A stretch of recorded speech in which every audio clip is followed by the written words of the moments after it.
Okay. For pre-match press conference, Afghanistan versus India in Super 8, our head coach, Mr. Jonathan Trott, here for your questions. Yes, please. Play, me? Yeah. Plenty of T20 cricket experience with Afghanistan team, so nobody's taking them lightly. Do you take this as a compliment or is it a bit of a worry? No, I think it's a compliment, but also earned as well. I think we've had as you see in the IPL, we've got a lot of players playing a lot of T20 cricket around the world.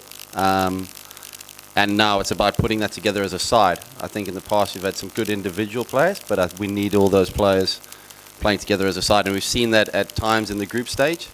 So that's really exciting going into tomorrow's game.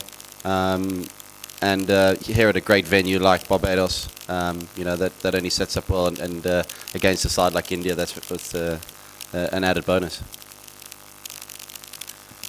Unbeaten India in different conditions, and how do you approach this one, especially a challenging situation? How do you look at it? Well, I think like any game, you look at what the venue, obviously what's gone on here, and the matches from the group stage, and how to look at the wicket. You just treat it like a normal game. You don't. It's not with the title obviously being in the Super 8 and all that sort of stuff. You can straight away, talk the game up and to be. And start looking for things that perhaps aren't there. Go out there, play a normal game, play our best game, which is something I still don't think we've done. We've still got our best game to come in us, where we put everything together, and hopefully that's tomorrow. Oh, Jonathan, the last game wasn't an ideal one for your team. How do you put it behind you and take on the Super 8 stage? Well, I think we came up against a very, very good side on their day, against Puran, who played a great knock. But what the great thing from that, I think, is that we now know, we've learned from that if a player gets going and how we can adapt and do better against the sides in the Super 8. So the other sides are going to have players of that caliber and who on their day can win matches like Puran did. So I think it's a good thing that it's happened. And so we know how to adapt, and we've learned from that lessons, and we're going to put that right starting tomorrow. Jonathan, 4 night games in the group phase, and now you have a 10:30. Sorry? 4 night games in the group phase, and now you have a 10:30 start. Do you have to do anything different at all to adjust to the 10:30 start? No, I think day games actually suits us better. So quite excited to play India in a day game. Obviously, they're a very, very good side on that day. Obviously be one of the favourites, and with being favourites, obviously is added pressure for India, and hopefully we can come in. Obviously perceived as underdogs, but in my mind very much not underdogs, and fully prepared and ready for the battle that confronts us tomorrow, which I'm very excited about. Jonathan, the tournament spread over the United States and in the Caribbean, and a lot has been talked about and said about the pitches in the US and also in the Caribbean. In terms of the science of reading pitches, being able to come up that this pitch is a 120 pitch or a 180 or a belter.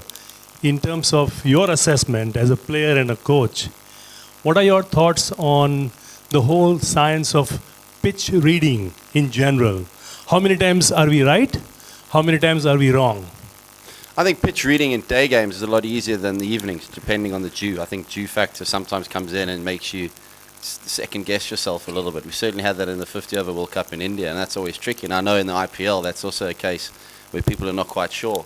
Is it worth runs on the board, scoreboard pressure, or a wet ball bowling? Which do you prefer to have, or which do you prefer to play against? So those are the sorts of things. So I think a day game makes it a lot clearer and a lot easier, certainly for us as well. So as terms of pitches, I think in a World Cup, you obviously want an even contest between bat and ball.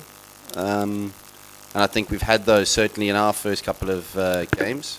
Obviously, I can't speak about what happened in the States. I wasn't there. But close games always make exciting games, and that's what TV wants as well. So we've got to get the right balance, and hopefully we can do that the rest of the tournament.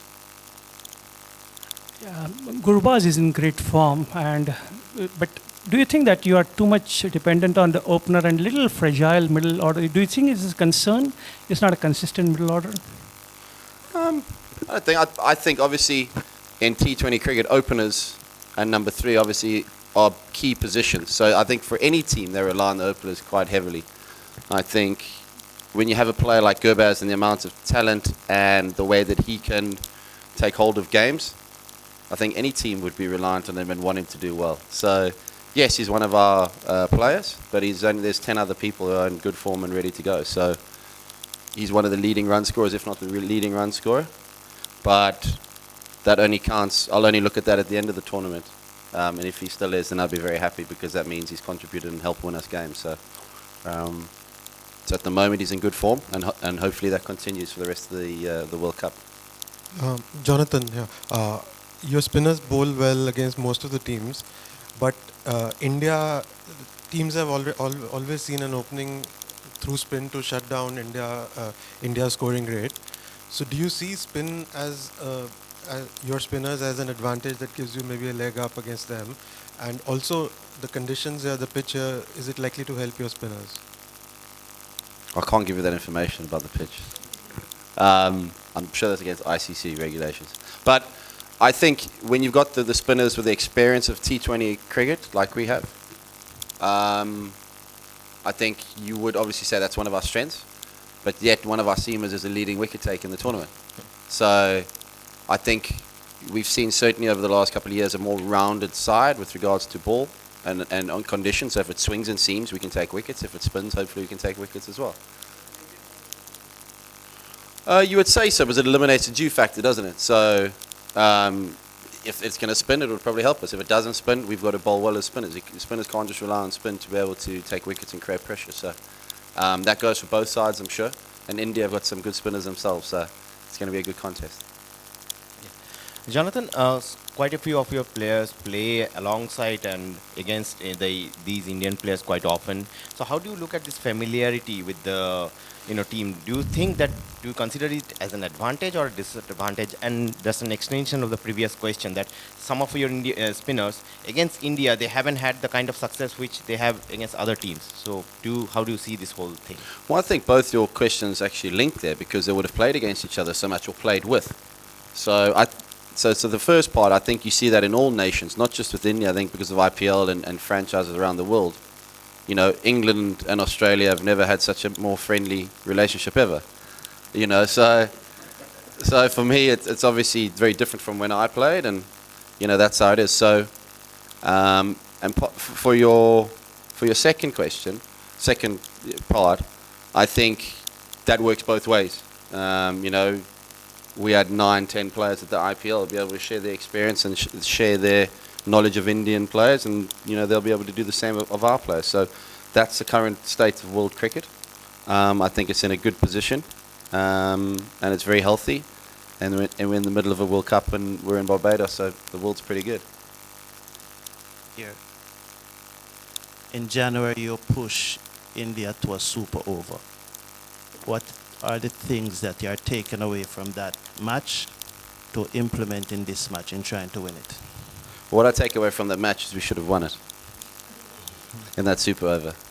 But it also, what I take away, it shows how the gap is closing with regards to our side, the ability that our players have to be able to chase as well in T20 cricket. There was a fantastic chase in Bangalore, and unfortunately we didn't win. To have a second super over, I'm not sure that's ever happened before. So there was a lot of things to take away from that game. It would have been nice to have walked away with a victory, but hopefully we're saving that for tomorrow. Yeah, Jonathan, who do you consider to be a threat in the Indian batting order? Yes, the likes of Virat and Rohit haven't got going. So who do you reckon would be a threat in the Indian batting? I think all of them are a threat. I think you've seen the amount of T20 cricket that the side have played, vastly experienced.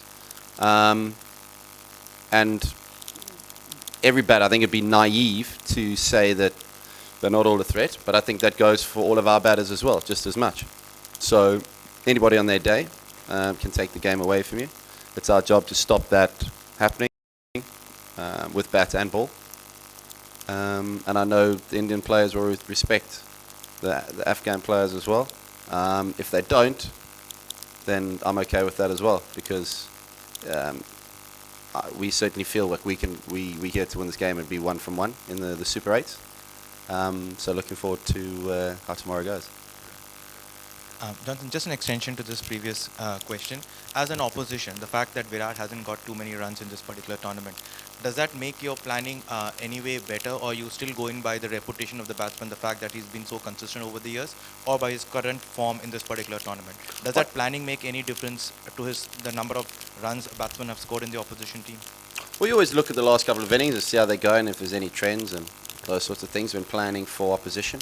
So yeah, but obviously there's a history of the player as well that you take into account, and past experiences of playing against him. So, you know, everything's taken into account, not just the recent form.